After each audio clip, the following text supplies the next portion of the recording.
ఈ ఎలక్షన్లో ముఖ్యంగా ఎవరెవరికి మధ్య పోటీ, వీళ్ళు చెప్పే ధర్మానికి అధర్మానికి ఇవన్నీ నాన్సెన్స్.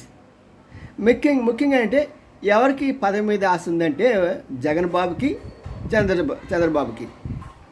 మరి వీరిద్దరిలో ఎవరు కావాలి అనేది వారి వారి యొక్క ప్రాధాన్యతలు బట్టి జనాలు ఎన్నుకునే అవకాశం ఉంది.